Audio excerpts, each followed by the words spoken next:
આંગણવાડી અને આશા કર્મચારી સંઘ દ્વારા કલેક્ટરને આવેદનપત્ર આપ્યું. ભારતીય આંગણવાડી કર્મચારી મહાસંઘ અને ગુજરાત રાજ્ય આશા કર્મચારી સંઘ દ્વારા જિલ્લા કલેક્ટરને આપવામાં આવ્યું આવેદનપત્ર. 50થી વધુ મહિલાઓ આવેદનપત્ર આપવા જિલ્લા કલેક્ટર કચેરી પહોંચી.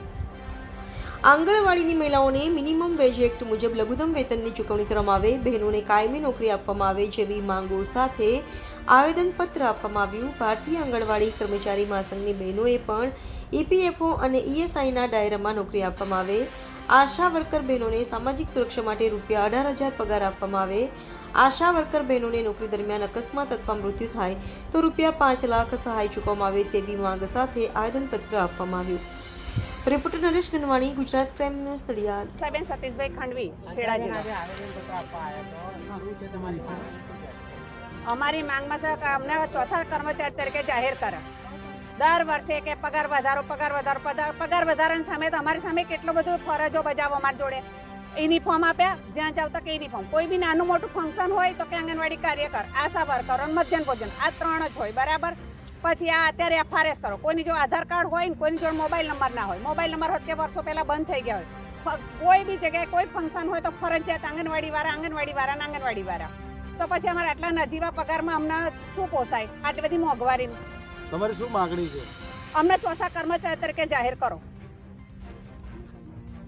અને કાંતાબેન રતિલાલ ચૌહાણ અને ખેડા જિલ્લા મહામંત્રી મધ્યાહન ભોજન. શું બેન તમારી રજૂઆત?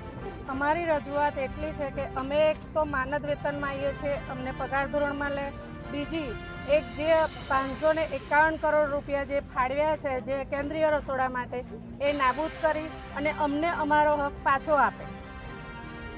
અને બીજું એ કે અમે જે માનદ વેતન જે અમારા માટે જે અમે બહેનો લડી રહ્યા છે એ અમારો હક અમને મળવો જ જોઈએ. અને એ રસોડા જે કેન્દ્રીય રસોડા માટે જ અમે લડીએ છીએ કે અમે આટલા વર્ષથી અમે કરીએ છીએ તો અમારી મહેનત અમને મળે, બસ. ફુલાબેન નારણભાઈ રોહિત, અને હું શું હોદ્દો છે તમારો? ખેડા જિલ્લા MDM પ્રમુખ. શું માંગણી છે, શું ફરિયાદ છે? અમારી પહેલી એક તો ફરિયાદ એ છે કે અમારો માનદ વેતન શબ્દ કાઢી અમને પગાર ધોરણ મળો. બીજું એ કે અમારે જે આ બજેટમાં સરકારે 551 કરોડ જે NGO માટે જે ફાળવ્યા છે અમારા માટે ફાળવે અને અમને ન્યાય આપે. ખાનગીકરણ નાબૂદ કરી. શું ખાનગીકરણ નાબૂદ કરી? સેન્ટ્રલ